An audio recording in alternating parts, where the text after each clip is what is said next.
focus na tayo dyan, sir. Okay.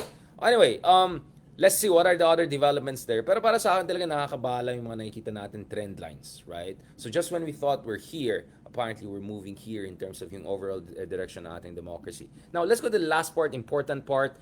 Now, as you remember, we also care to talk about the Dutertes because, in my opinion, they're still the number one problem politically in our country, but not the only problem, not the sole problem. Mas malalim ang problema natin, medyo yung ugat ng ating problema ay mas malalim sa kagagawan at mga kababalagan ng isang pamilya lamang. Pero nevertheless, kailangan ito pag-usapan itong pamilya na to. So kanina, tuloy-tuloy itong mga hearings na to. So ito, balik na naman tayo mga kapiatos, mga ka-Mary Grace Piatos. Isa sa mga interesting na lumabas kanina at oh, yun pa, tama. Red tagging also. Sobrang abusado din yung red tagging na yan. Na may konting ganun. Uy, komunista yan, NPA yan, insurrectionary yan. No? Tapos, i-apply mo na yung anti-terrorism law. Yung mga ganon, di ba? Yun ang sinasabi ko eh.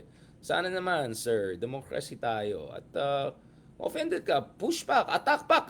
Ako nga, di ba? Babalawurahin ko talaga minsan. Kung sa tingin mo talagang walang kwenta yun, talagang babalawurahin kita, di ba? Yun, okay na yan, that's it. And then leave it to the people. Panalo ka na. Then move on. Diyos ko, lalo kung maging executive ka, milyon-milyon tao na naman, talaga magkakaroon ng maraming kritisismo. Alam na may cyber libel natin lahat, di ba? Or will, make a case out of this para magkaroon ng chilling effect. How is that a democracy, right? Anyway, back to this. So kanina, let's go through some of the highlights. One of the highlights na lumabas kanina sa hearing ay very interesting. Ay, dun sa signature. Ayan, mga kapiatos. Ibang klase. Oh, ito.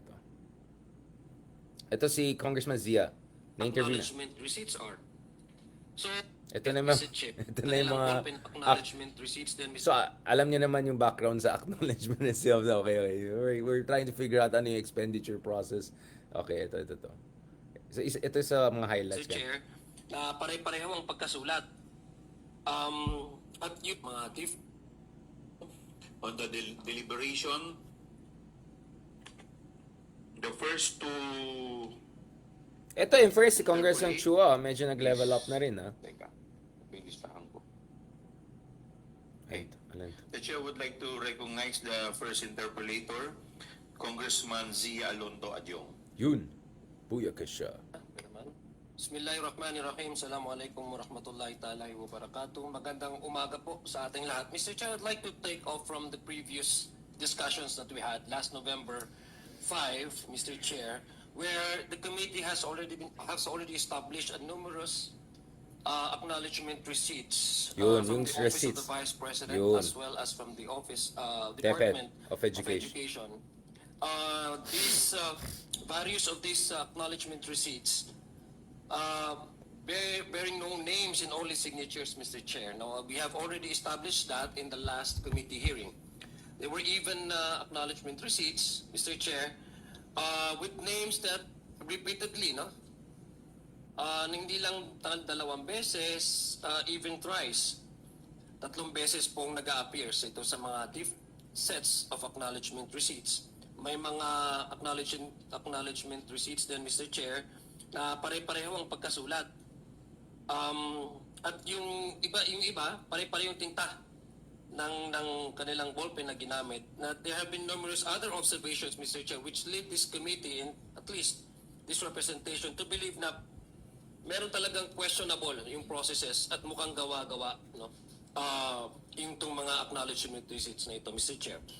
So since we started discussing about the acknowledgement receipt, Mr. Chair, there were numerous inquiries from the public asking me kung how important is this acknowledgement receipt. Yun, sa resibo. Literally guys, pag-usapan natin ang resibo. Pag-usapan po natin yon, and I think this is part of my Sumagot. manifestation before I go on proceed with my questions, Mr. Chair.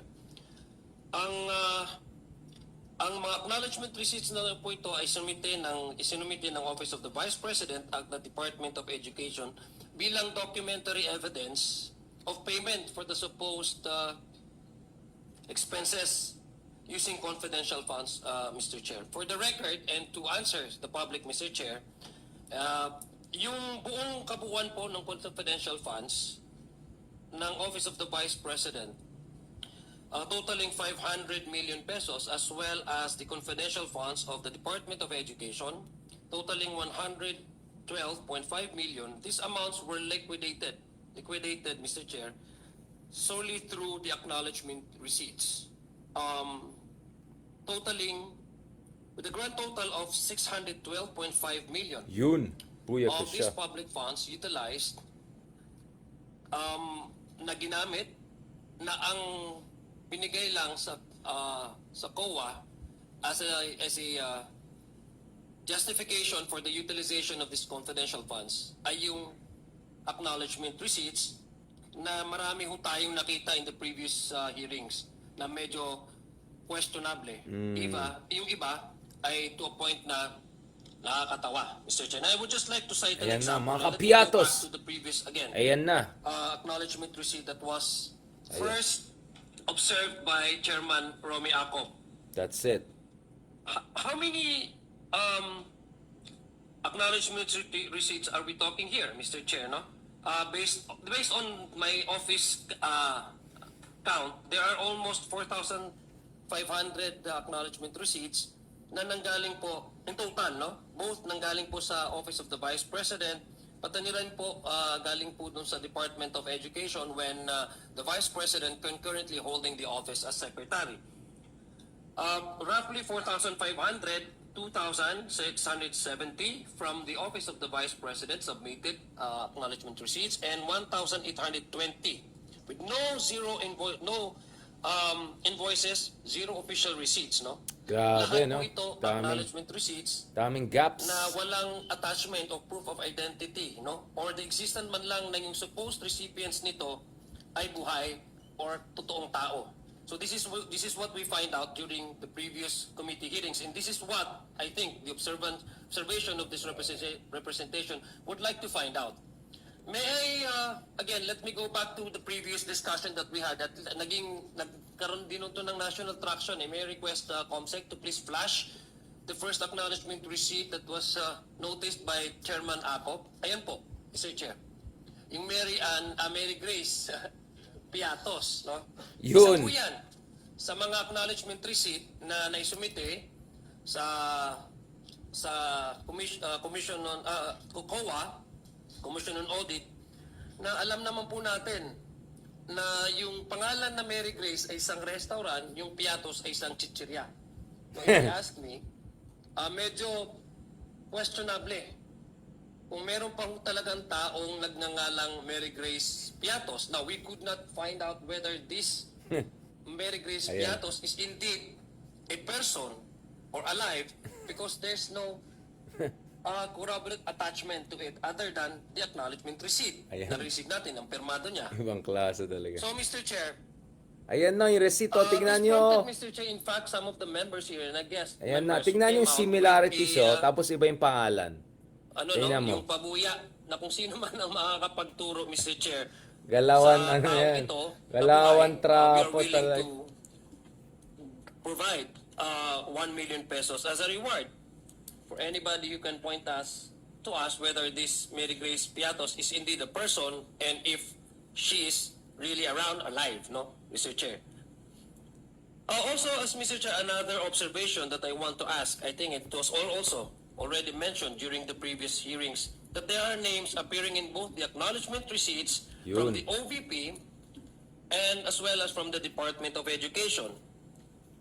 Pero may isang pangalan na nag-stand out sa akin among all the acknowledgement receipts na sinumite nila. So, Mr. Chair, just to maintain the confidentiality of the activities, assuming there were any such activities, Mr. Chair, I would just like to just show to you the signature of Ayan na. this particular acknowledgement Propose receipt natin which yan. I Ayan. noticed, Mr. Chair. No? May I request our COMSEC to flash the second. Yan po. Ito po yung acknowledgement receipt. Galing po yan sa Office of the Vice President. Yung set po na sinubmit. Gusto ko lang pong tanungin ang ating COA. Mr. Chair, is Ms. Camora present? May we know if Here? Kamok. representative from COA is present? Attorney Camora? Saan ni Kadema? Saan? Kadema. Yes, Attorney Camora is present. Grabe. Karap. Yan ang sinasabi ko, pag iba talagang tatak. Duterte. Iba talaga magtatak. Next level po.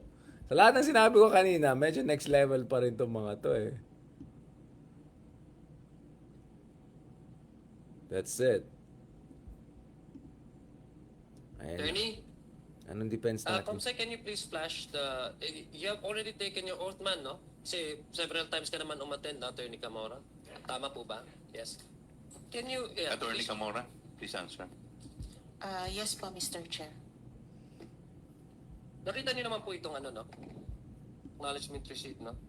Yes po, Mr. Chair. Sa palagay niyo, nababasa niyo po ba yan, yung pangalan dyan?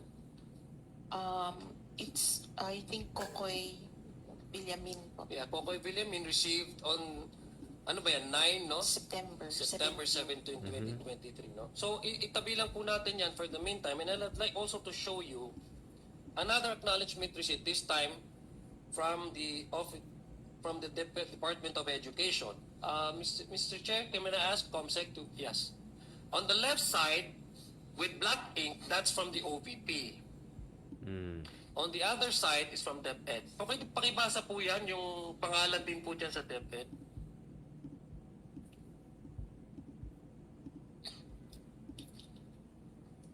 Yun. Parang parehas po, Mr. Chair, Kokoy Villamin. Parehas. Parehas po, no? Yes, Mr. Chair. Oo. Ibig sabihin, the point I'm trying to drive at, Mr. Chair, is that based on the documents and the acknowledgement receipts, which we do not have any other ways to really affirm whether these persons and individuals who have received the confidential funds were truly alive and truly person, makikita po natin yung medyo hindi ko kapanipaniwala. Ako, ordinaryo po ako na tao. I'm not an auditor, but as you can see it, pareho po yung pangalan nila, Kokoy Villamin, yung acknowledgement receipt from the Office of the Vice President, and at the same time, from the DepEd, the same person, Kokoy Villamin, from Osamis, no? Sa palagay niyo po ba yan? Kung titingnan po natin, Mr. Chair, sa palagay natin, common ba yung pangalan na, Mr. Chair, Ms. Camora, yung pangalan na Kokoy Villamin? Mr. Chair, parang hindi po since hindi, para siyang nickname yung Kokoy po. So, masasabi niyo po ba as a head or nag-audit ng Intelligence Confidential Funds Audit Office, masasabi niyo po ba na isang person yan?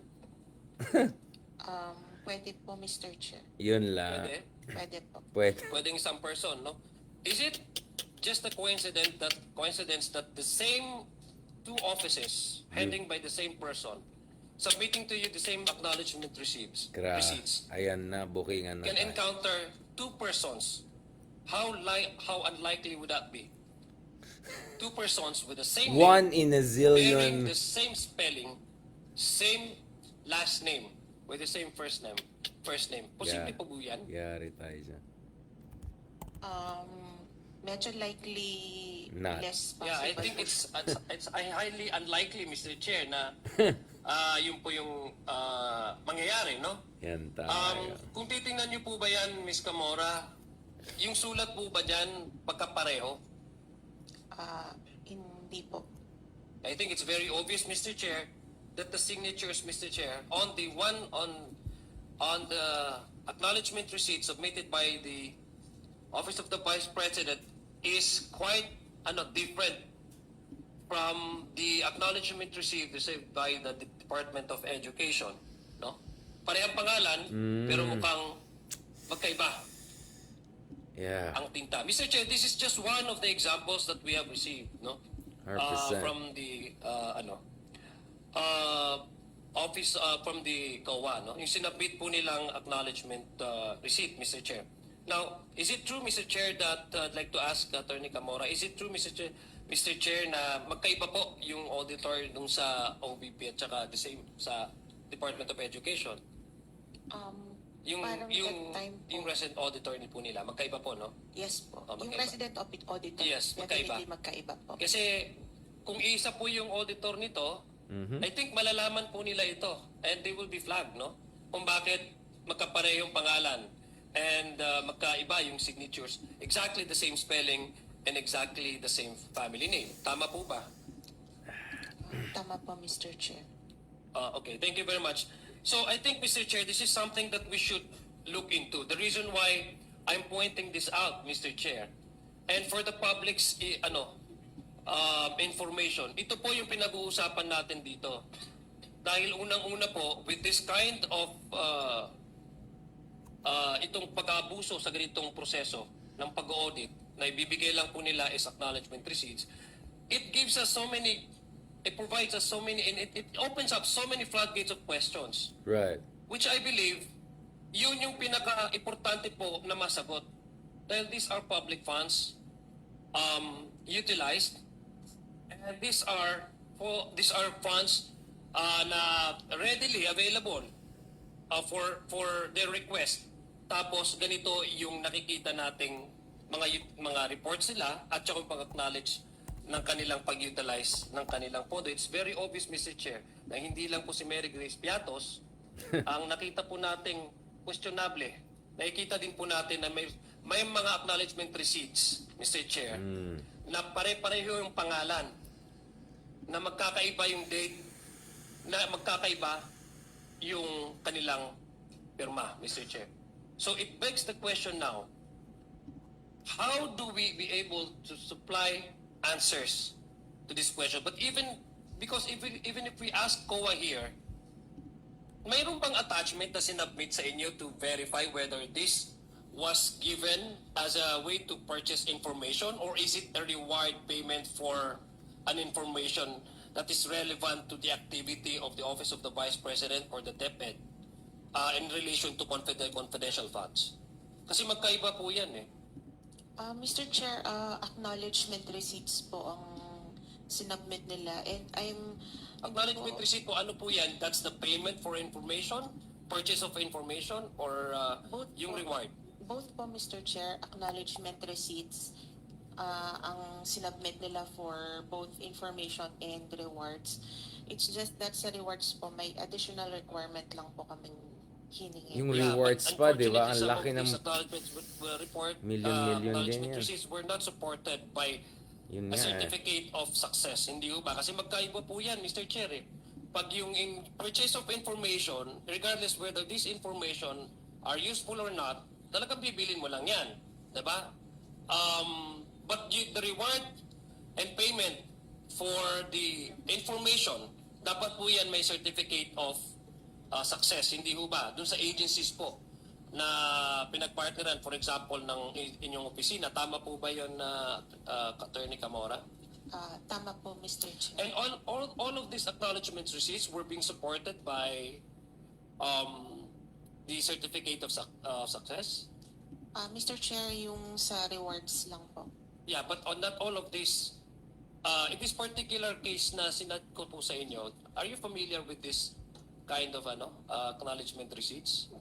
Or have you came across this particular questionable acknowledgement receipts? Yan po yung mga na-review namin dati, although at that time, Mr. Chair, wala naman po sa Yeah, namin na that's why. Yeah, that's why you have issued yung observation memorandum ninyo. It's precisely because they have failed to at least provide you the attachment to verify or at least to authenticate that indeed these funds that were used for a reward or payment of reward were not substantiated by a certificate of success. Tama po ba? yes, Mr. Chair. So again, Mr. Chair, begs us the question, gaano kalala yung pag-aabuso dito sa office That's it. confidential funds? I think we have just started. So that's it, guys. Meron na ngayon judgment na talaga may abuse na nangyari. So this is not just an expose of basic facts. Papunta na tayo sa situation kung saan there's already an explicit judgment of pang-aabuso na nangyari dito. So yung mga mga DDS natin dyan, yung mga paninira na yan, guys, maya kayo sa balat nyo. Hindi lahat ng bagay paninira. Dahil lang nabubuking yung isang kulto or nabubuking yung isang iniidolo, kahit nabubuking yung isang trapo na gustong-gusto nyo, ay hindi paninira yan, guys. Look at the facts, okay? Now, obviously, there's gonna be always a hopeless minority na talaga, kahit end of the world na ganyan pa rin sila. But of course, the important thing here is yung majority ng mga kababayan natin, yung mga median voters na hindi masyadong invested sa isang party, hindi partisan. Yung mga tao talaga na, parang yung gano'n, yung may common, simple, reasonable people, right? Average, reasonable people. Yun ang dapat target nila. Kaya, ngayon, nakikita natin na papunta na tayo kung saan yung mga congressman openly sinasabi nila na may mukhang abuso na talaga nangyari yun. Kasi usually parang Socratic lang yung method eh. Just asking questions and essentially allowing yung the other side to fall on their own parang Ajax, 'di ba? To fall on their own hammer, right? Or fall on their own sword, 'di ba?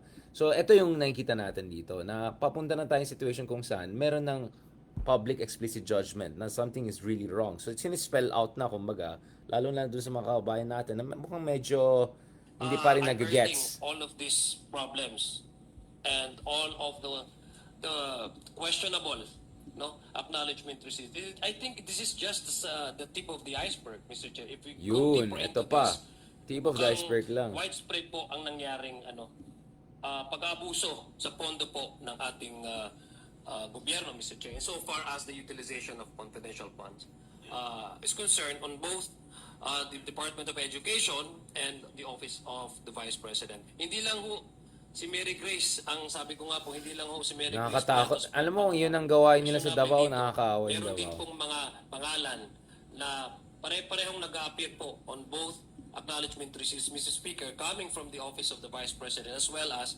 from the Department of Education.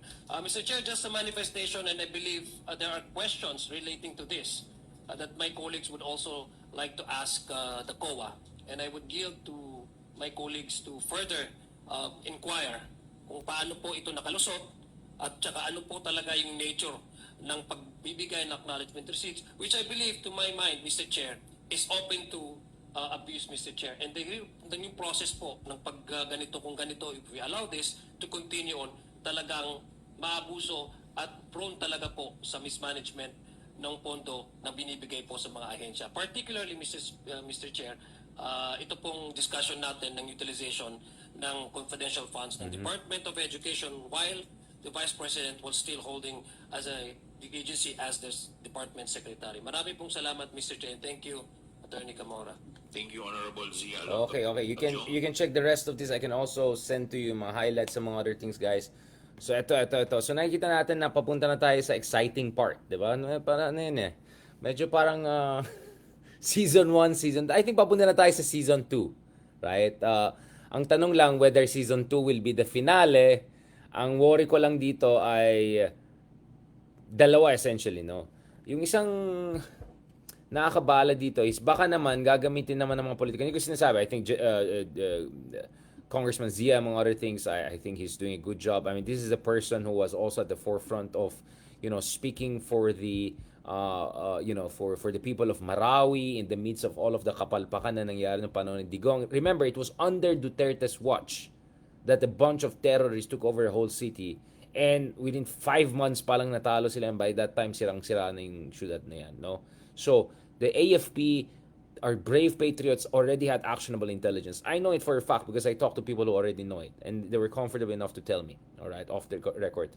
It was the kapalpakan, dahil sa kapalpakan ng Digong, dahil napaka-distracted niya, dahil napaka-sabog niya, dahil napaka-incompetent niya, he allowed a bunch of terrorists to take over the whole city and completely destroyed the city. And I went there years after supposedly liberated the Marawi. Well, liberated at least to a certain degree from Dos Maute and all of that.